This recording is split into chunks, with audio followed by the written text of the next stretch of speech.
Civil rights leaders have criticized Mark Zuckerberg's decision to take no action against a Facebook post from Donald Trump appearing to threaten to start shooting looters after a Monday night meeting with the company's executives ended in acrimony. We are disappointed and stunned by Mark's incomprehensible explanations for allowing the Trump posts to remain up, Vanita Gupta, Sherilyn Ifill and Rashad Robison said in a statement.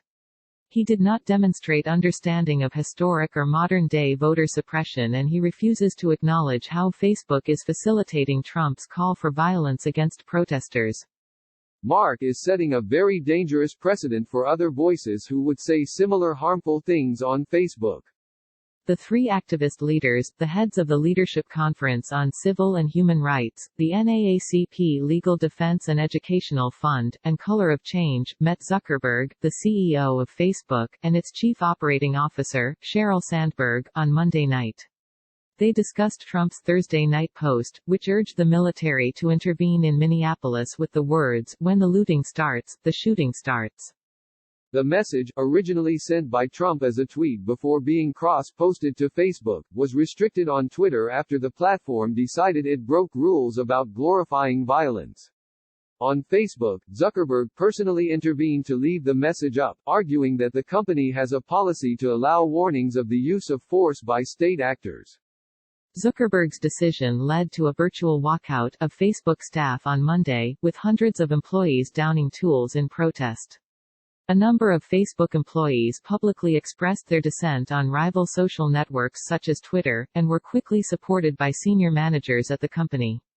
We recognize the pain many of our people are feeling right now, especially our Black community, a Facebook spokesperson told The Guardian. We encourage employees to speak openly when they disagree with leadership. The company would not require walkout participants to take paid time off, Facebook said. On Monday night, fresh detail about those internal discussions emerged, after The Verge obtained recordings of Zuckerberg speaking at an internal meeting on Friday night. How to handle this post from the president has been very tough, said Zuckerberg. It's been something that I've been struggling with basically all day, ever since I woke up. This has been personally pretty wrenching for me. My first reaction to Trump's post was just disgust, he added. This is not how I think we want our leaders to show up during this time. This is a moment that calls for unity and calmness and empathy for people who are struggling. Zuckerberg also told employees Facebook would review the policies that allowed Trump's post to stay up. There is a real question coming out of this, which is whether we want to evolve our policy around the discussion of state use of force. Over the coming days, as the National Guard is now deployed, probably the largest one that I would worry about would be excessive use of police or military force. I think there's a good argument that there should be more bounds around the discussion around that. The Facebook walkout was followed by sanctioned events at other technology companies.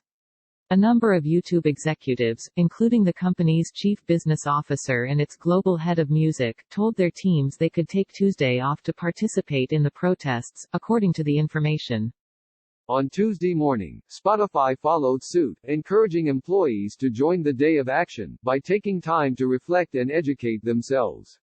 Twitter's decision to restrict the Trump tweet, which was followed by a Trump executive order aimed at reducing the platform's protections against civil claims, has won the backing of the European Commission.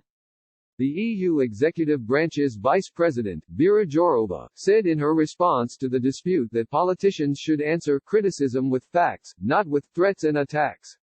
I support Twitter in their efforts to develop and implement a transparent, clear and consistent moderation policy, Jourova said. This is not about censorship.